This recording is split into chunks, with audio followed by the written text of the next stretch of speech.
Well, first of all, let's give a big round of applause for the best senior senator in the United States of America, Dick Blumenthal. He's here. He's going to speak in a moment, but there is no better governor in the United States of America. A big round of applause for Governor Ned Lamont, who's here. Let me just say this simply. Thank you to the people of Connecticut for giving me another chance to be Connecticut's United States Senator. I'm deeply grateful to this state for what they have done to put me in a position to work with Dick, to work with our great delegation. I'm just going to say a few words tonight because most of our attention is trained on these TV screens, watching very closely the national drama play out.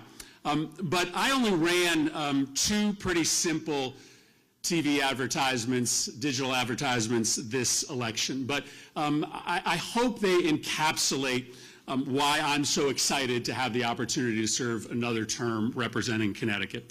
The first commercial shows scenes from my annual walk across the state of Connecticut. It's something I love doing. It was something that was a lot easier 10 years ago when I wasn't 50 years old. But I do it because it's part of what helps me understand what I need to be fighting for on behalf of the people of Connecticut. But I also do it because I want to show people how much I love this job, right? How there's not a single day that I take it for granted, that I'm willing and ready to do exceptional things to make sure that I'm listening to everyone in this state. My mother grew up in public housing in New Britain, Connecticut, and she thinks it's such a miracle that her son, one generation removed from poverty, gets to be a United States Senator. And so I'm here to say thank you, and I'm here to pledge to the state of Connecticut that in my third term, there will not be a single day that I won't look upon this opportunity as the greatest gift of my life.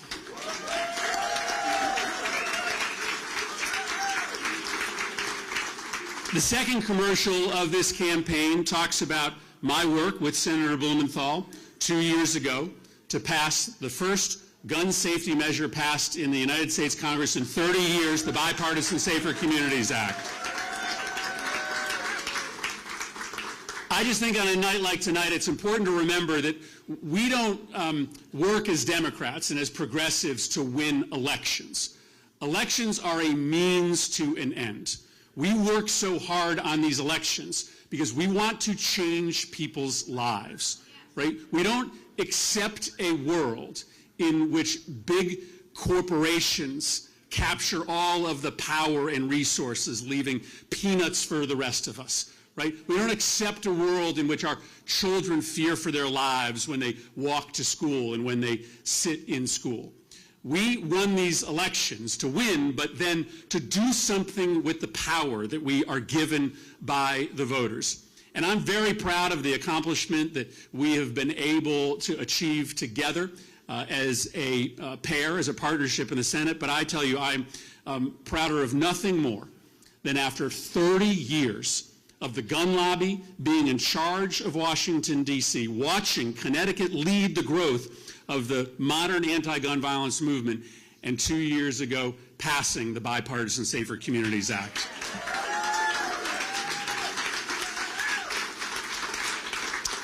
So I love this job. I work hard to do it right. I want to continue to do that work of reaching out across the aisle to try to make change. Now, I know we are going to have a long night tonight.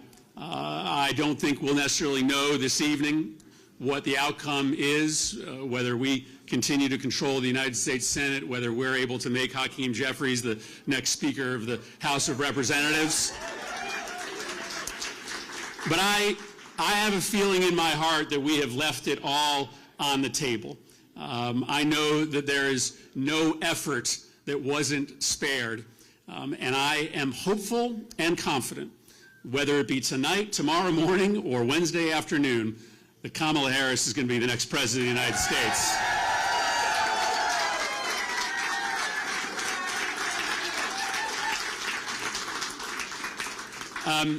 Finally, I just want to thank a few more people. I've been doing this now in the House and the Senate for 18 years, and part of what has allowed us to do so well in these elections is that I have the best staff, both in Washington, D.C. and here in Connecticut, every single day doing the work of representing the people of this state, of fixing their problems, of listening to their concerns and putting it into action. Give a big round of applause to my team who works so hard in Connecticut and D.C.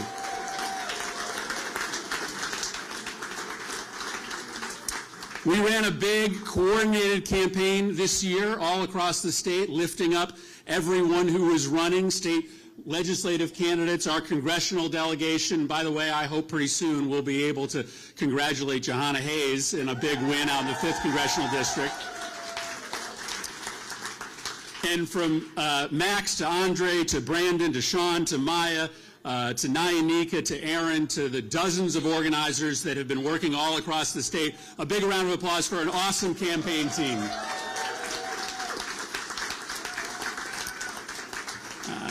And lastly, I want to thank the folks who are standing up in the front of this side. It's not easy doing this job as a family. I am so proud of Owen and Ryder. I'm so proud of having watched them become the young men, the graceful, thankful, respectful, kind young men that they are today. Give a big round of applause for Owen and Ryder.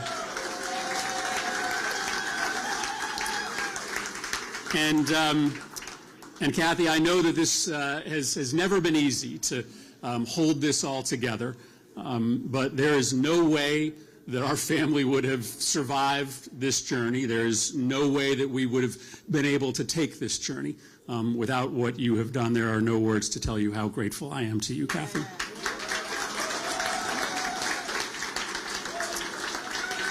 So I get it. There's a lot of anxiety tonight, right? We're going to stay up late this evening. But I feel optimistic about this country. I feel confident about what is going to happen tonight and over the next few days, because I've seen what we have been able to do over the last 6 years. I've seen us for decades talk the talk on climate change, and then I watched us pass the most significant investment in green energy in the history of the country. I've watched us say that infrastructure is something that we could easily do, and then all of a sudden we were able to bring Republicans and Democrats together to invest in infrastructure all across this country. I've seen the gun lobby control Washington until all of a sudden it was not in control of Washington. I have seen the possibility of democracy. I have seen our work, our collective work, be able to change people's lives. It's why I asked the people of the state of Connecticut for a third term in the United States Senate. And tonight I am so, so grateful to this state that means so much to me, so much to our family, for giving me the chance to continue to represent Connecticut in the United States Senate. God bless the state of Connecticut, and God bless the United States of America. Thanks, everybody.